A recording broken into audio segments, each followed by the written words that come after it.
Some call them flying rats, which really makes my blood boil. But I like all pigeons in general. I still like even the common street pigeon. We're not in it for the money. It's just a good, wholesome hobby. It's a goal that you want to make. You go by a standard, and you work for that standard. It might take you 2 years, 5 years, or your whole lifetime. Creating something, you're almost like an artist. The sky rat, pigeon by day, gutter rat by night. Such urban mythologies have transformed a creature that was once revered into a living disgrace. What most people don't realize is that the bird that scavenges our dumpsters and defiles our windshields once played an important role in formulating the theory of evolution and continues to enlighten the eccentricities of genetics. Europe is really the beginning of the whole hobby. Just people started playing with them and experimenting with them and getting unusual birds out of them. Charles Darwin, father of the theory of evolution and a pigeon fancier himself, dedicated an entire chapter to pigeons in his seminal work on the origin of species. What was a common hobby in Darwin's time has become an underground counterculture today. Though it is little known outside of its own circles, pigeon fancying is still widespread. An estimated 1 million people worldwide raise homing pigeons alone, and millions more raise close to 1,000 different varieties. Basically, there are 3 different facets to the hobby: food, showing, and aerial competition. Aerial competitors are birds judged on their ability to perform in the air. Homing pigeons, for example, are released from distances that are sometimes hundreds of miles away, and they are judged on how quickly they're able to return home.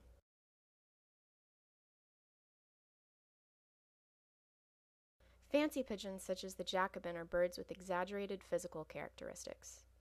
And food pigeons, much like chickens, are raised for their meat and eggs. Though it might be hard to believe, these fancy birds are all a single species derived from the simple rock dove. Each breed is the work of generations of breeders who display their craft in fancy pigeon shows around the world. Everything you see here are birds that are being judged for the show.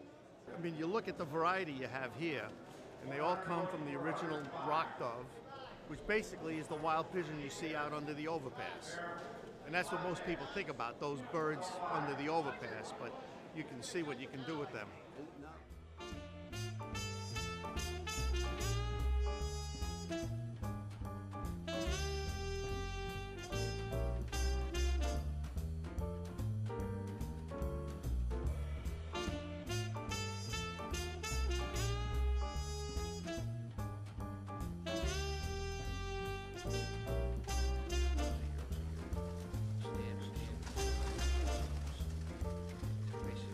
Each breeder is an amateur geneticist, perpetually seeking the perfect bird by selecting a wide range of characteristics in parent birds.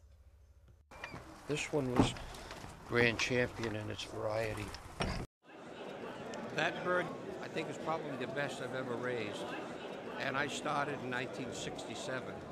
The gene pools could produce anything, and there's no guarantee that that bird will be duplicated again. Part of what made Tony's champion a winner was its rare yellow color. Tony had to follow a complicated set of genetic guidelines to produce a bird with the color characteristics he wanted. You can't just mate 5 different birds together and get that color. You have to have that gene. The cocks carry 2 color genes. The hens carry 1, and they have a neutral. So the only color gene the hen carries is what you see, while the cock can carry a recessive color that's recessive to what he shows. So you try to use the male to try to grab that color. It's always a little easier. While many of Tony's pigeons are bred for looks, some people breed pigeons for unusual behaviors. One such breed is the rolling pigeon, known for its airborne acrobatics. I believe, and a lot of people believe, that it's a fault that was bred into them. Someone created a bird that did this, like a freak accident, and they thought, well, gee, let's see if we can procreate this. Others believe their behavior was an adaptation developed to foil their primary airborne predator, the hawk.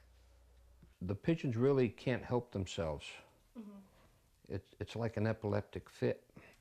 Unfortunately, some never stop rolling, which isn't good. Without pigeon breeders, centuries upon centuries of artificial selection will be lost.